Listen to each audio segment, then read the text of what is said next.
Hi, my name is Lynette. I'm a registered nurse. I'm going to be completing a pregnancy exam today.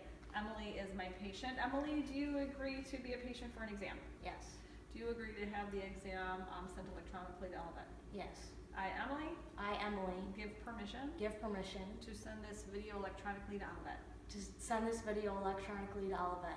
Okay, so to begin the exam, we're going to scan the room.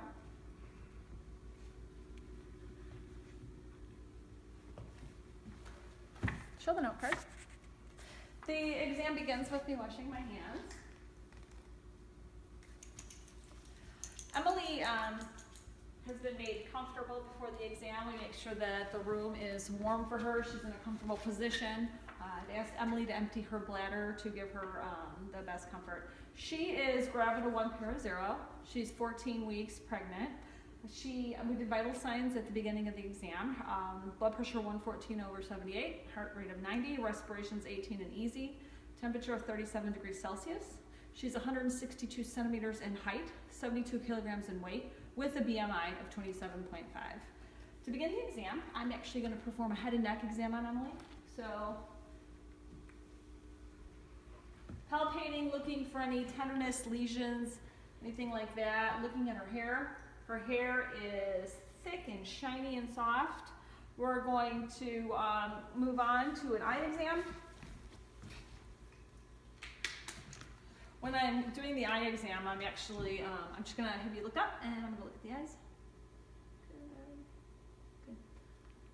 I'm noting for any pallor in the eyes, any jaundice in the eyes. Emily's eyes look normal.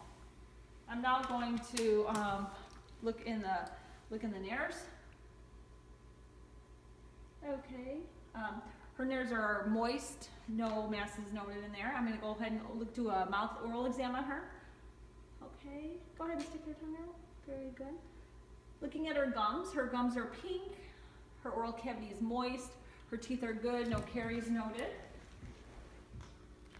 At this point, I'm going to palpate the thyroid and have Emily swallow. Can you swallow for me, Emily? Good. The thyroid is soft, it is midline. Okay. We're going to move into an assessment of Emily's lungs. I'm going to start by auscultating the sounds.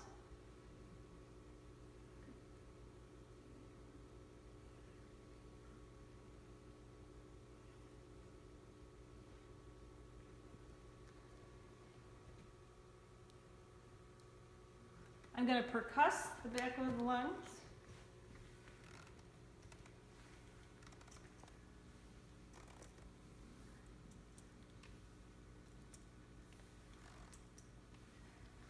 As I'm assessing Emily's lungs, I'm noting for any accessory muscle use. At 14 weeks, you're not going to see diaphragmatic elevation. As the pregnancy gets further on, you would note that. Anterior lung sounds will be auscultated.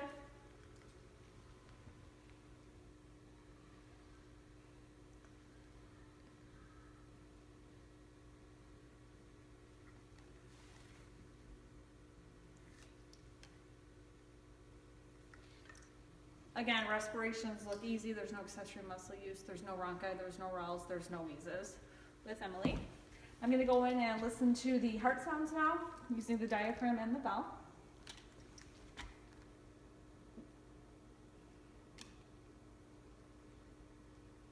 Aortic, pulmonic, Erb's point, tricuspid, mitral,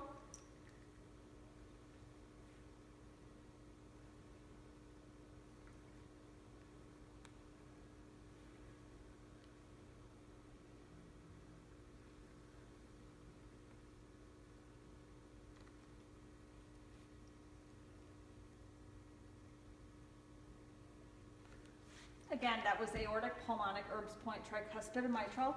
I'm now going to feel the apical pulse, and that's at the 5th intercostal.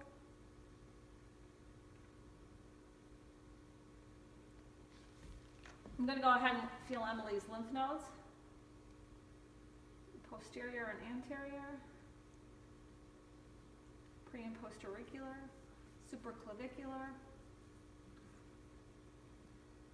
maxillary, mental, and axillary. Again, noting for any tenderness or enlargement of the lymph nodes, there is not on Emily. At this point, we're going to defer the breast exam. But if we were doing the breast exam, we would be looking for any masses or any tenderness on Emily's breast. We would go ahead and compress the nipples, looking for any abnormal discharge, noting the symmetry of the breasts as well. Okay, I'm going to have Emily on the neck a little bit, so go ahead and get comfortable, Emily. Okay.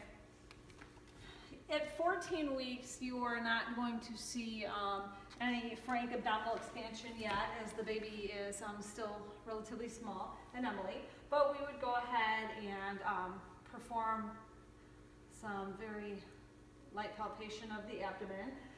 Again, looking for any linea nigra, any obvious scarring, any striae, anything like that. At this point, again, there's no fetal movement, there's no contractility going on. We would go ahead and measure the fundus, and we would do that from the pelvic bone up to the top of the uterus. That actually started getting measured between 12 and 14 weeks. So this is the point of the pregnancy that we would begin that measurement on a monthly basis. Okay, again, as the pregnancy develops further, we would start assessing fetal heart sounds. We do not have a Doppler at this time, but if we were to be using the Doppler, we'd go ahead and again have the Doppler right on Emily's lower abdomen. We would make sure that we're looking for a fetal heart rate of 120 to 160 beats a minute. And if there was any question in place, we could go ahead and assess Emily's radial pulse in comparison to the fetal heart rate to make sure that the Doppler is picking up the baby's heart rate, not the mom's. Okay. The genitalia and rectal exams are again being deferred. However, the genitalia exam would involve both the external and the internal genitalia. The external genitalia would be noting any cystoceles, any varicosities, any rectoceles, things like that. We'd go ahead and palpate the Bartholin's and Skene's glands for tenderness or any cysts noted.